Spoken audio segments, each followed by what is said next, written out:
Kaso ang hirap na gaganyan mo pa. Tapos gaganyan ka pa. Ba't ganun? Parang mali yung packaging. Parang walang nangyayari sa face ko.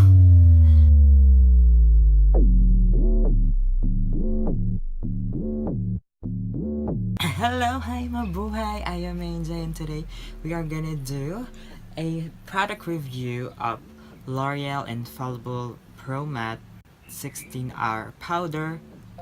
Here you go. This is in the shade of Sun Beige 500 Beige Soleil. So sana tama yung shade ko. In-order ko to sa Lazada with a package of yung isang L'Oreal na total coverage na foundation. So, 779 yata silang dalawa. Pero kung bibili nyo itong isa lang, 499. Pero nagsisay siya sa 399 pesos. So, we're gonna try kung nako-cover ba nito ang aking mga dark spots sa face. So, sana feeling ko wala tong salamin kasi wala lang, feeling ko lang. Ganyan siya pag inopen. Tapos sa baba, merong ayun, may salamin. Kala ko walang salamin eh. Kaso ang hirap na gaganyan mo pa. Tapos gaganyan ka pa. Ba't ganun? Parang mali yung packaging. But anyways, we're gonna try it now. Maglalagay tayo ng dito? Anong tawag dyan?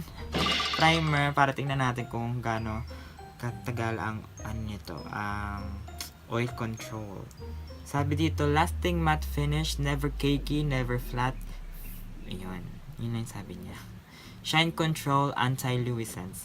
So, try natin kung talagang ayun, air fine texture, oil free.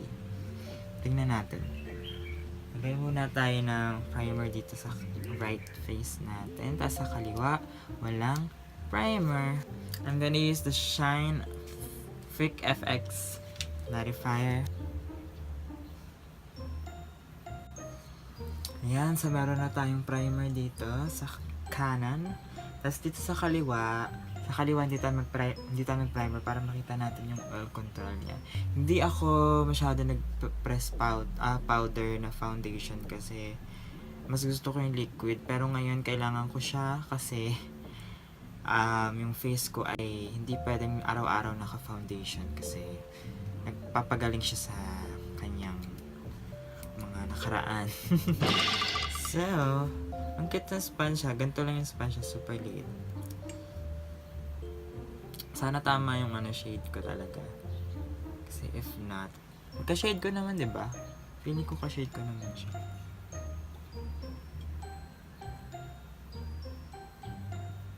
Wala siyang amoy. Powder malamang. Feeling ko ka-shade ko naman siya.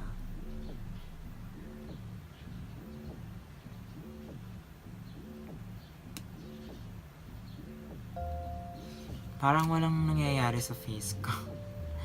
Hindi ko alam kung mali yung pag-apply ko o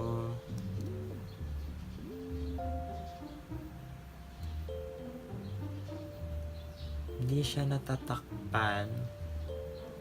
Siguro maganda to kapag tapos ka na mag powder foundation, tapos sa kaliwa naman to wala tong primer.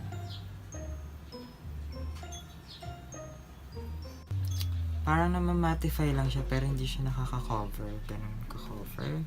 Nakalagay pala guys dito sa likod na ang texture niya is airfine, medium, heavy. So, ang texture niya is airfine. Kaya siguro hindi siya ganun ganun yung coverage niya. So, pang lang pala to. Pang after mo lagay ng siguro pwede rin siya sa BB cream. After BB cream, no? Kasi naghahanap ako ng pwedeng gamitin pang everyday na hindi nakakaklag ng pore. So, ito sana kaso airfine pala yung nito. Yung finish niya. So, dapat pala, ewan ko kung meron ng L'Oreal na heavy. Pero, as of now naman, naka-mattify lang siya ng face. Pero hindi, yun nga, kasi nga air fine nga siya, hindi siya ganun ka-coverage. Pero baka naman yung oil control naman niya is very good naman. So, we'll still see. At saka 16 hours naman yung nakalagay dito. I'm just gonna finish my makeup and then I'll be back. It's already 6:37 a.m. and I'll be back for an update later. Bye! Hi guys, I'm back. It's been an 8 hours since mag-5 p.m. na, and it's been 8 hours na since I ginamit ko at nilagay ko sa aking face ang Loreal Infallible Pro Matte, and based on what I experienced naman, hindi siya ganun yung face ko mga after 4 hours.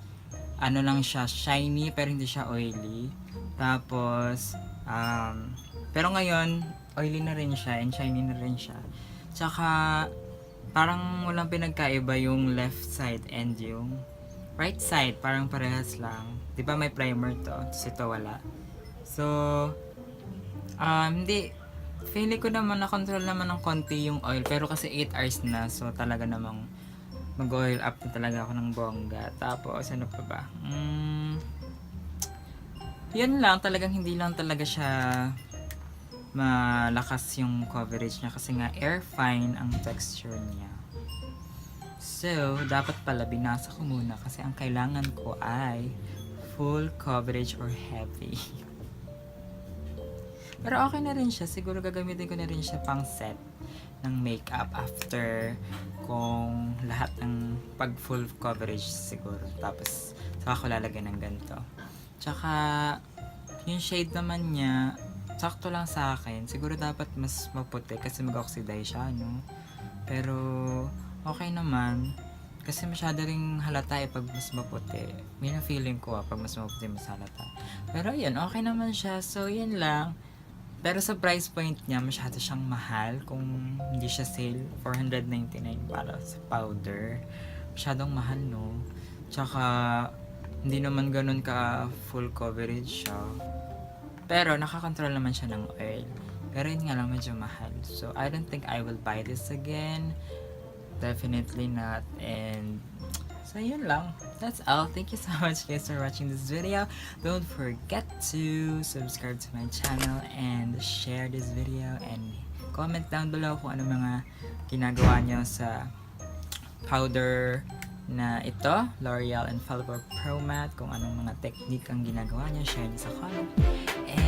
And don't forget to click the notification below para ma-notify kayo sa mga bagong videos na ina-upload ko. Thank you so much guys, and I'll see you guys again in the next video.